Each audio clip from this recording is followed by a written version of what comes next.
কিরে কি করিস আমু? আরে চাচা আসেন আসেন, বসেন। তে তারপর ক বিদেশে এসে কেমন লাভ আছে? ভালোই লাগছে। না কাজে গেলে না কষ্ট হয়, রোদ তো রোদে থাকিনি তো এই জন্য না কষ্ট হয়। কি কষ্ট?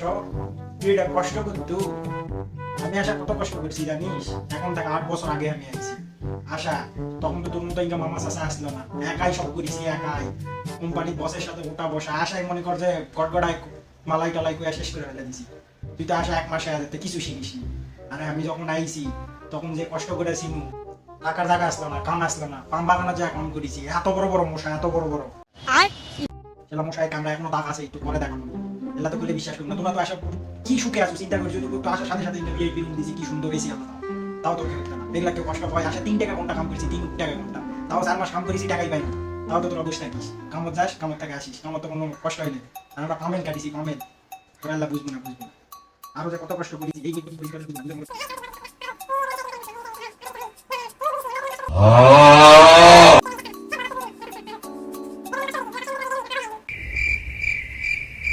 তাইলে বস, তোরা আমাকে থাকা কত সুখে আছো, আসার সাথে সাথে কত শান্তিতে আছো।